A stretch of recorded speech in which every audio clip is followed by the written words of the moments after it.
रुको जरा, सबर करो, बोला धक्का बुक्की नहीं करने का, आराम से लेने का। हाँ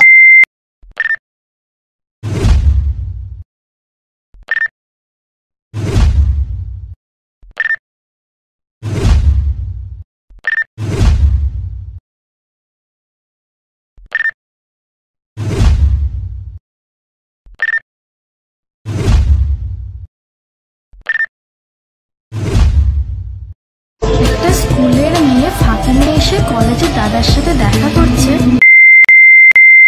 আমি তোমার সাথে সারাদিন মন ভরে ঘুরতে চাই।